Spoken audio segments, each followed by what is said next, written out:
Back. Betting యాప్ల భరతం పట్టేందుకు తెలంగాణ సర్కార్ సిద్ధమైంది. సిట్తో దాని మూలాలను పెకలించేందుకు లోతైన ఇన్వెస్టిగేషన్కు ఆదేశించింది.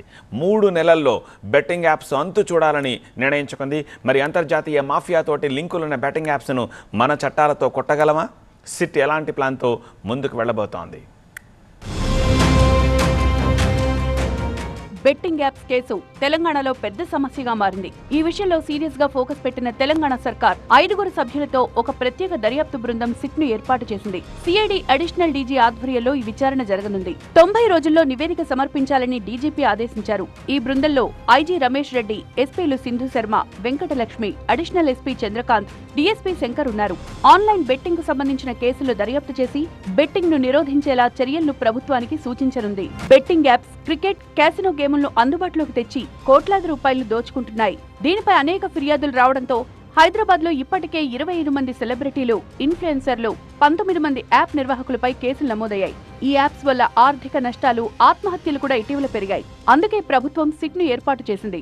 బెట్టింగ్ యాప్లు కానీ, ఆన్లైన్ బెట్టింగ్ కానీ, ఆన్లైన్ రమ్మీ గేమ్ల పట్ల అప్రమత్తంగా ఉండడమే కాదు, కఠినంగా వ్యవహరించాలని ఈరోజు రాష్ట్ర ప్రభుత్వం నిర్ణయం తీసుకున్నది.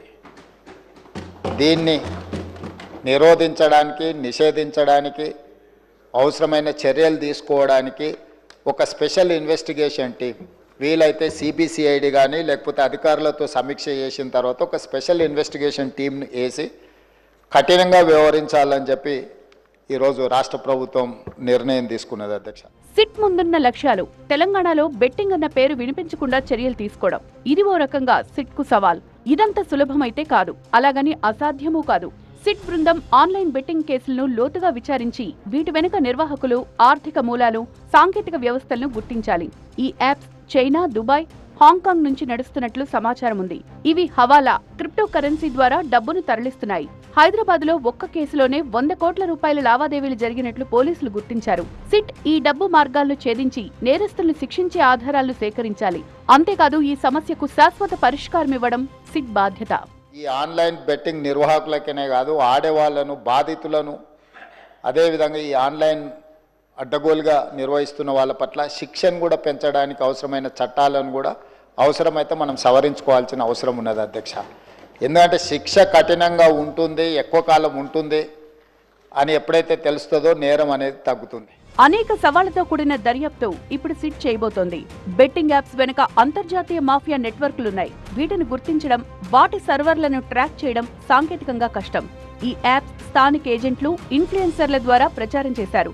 వీరిని చట్టపరమైన ఉచ్చులో బిగించడం సులభం కాదు. రాజకీయ ఒత్తిళ్లు కూడా ఈ దర్యాప్తును ప్రభావితం చేయవచ్చు. ఎందుకంటే కొందరు ప్రముఖులు ఈ యాప్స్ తో సంబంధం కలిగి ఉన్నట్లు ఆరోపణలున్నాయి. ఆన్లైన్ బెట్టింగ్ ఒక విష వృక్షంలా వ్యాపించింది. ఇది యువతను ఆర్థికంగా దెబ్బతీస్తూ వారి భవిష్యత్తును నాశనం చేస్తోంది. ఒక అంచనా ప్రకారం తెలంగాణలో గత 2 ఏళ్లలో ఈ యాప్స్ ద్వారా 5,000 కోట్లకు పైగా లావాదేవీలు జరిగాయని తెలుస్తోంది. ఇది రాష్ట్ర ఆర్థిక వ్యవస్థకు కూడా నష్టం. ఈ సమస్య నియంత్రించకపోతే ఇది సామాజిక అస్థిరతకు దారితీసే ప్రమాదం ఉంది. సిట్ దర్యాప్తు ఈ విష వృక్షాన్ని కూకటి వేళ్లతో పెకిలించాల్సింది. సిట్ 90 రోజుల్లో తన నివేదికిస్తే ఇది ఆన్లైన్ బెట్టింగ్ పై కఠిన చట్టాలను తీసుకొచ్చేందుకు మార్గం సుగమమవుతుంది.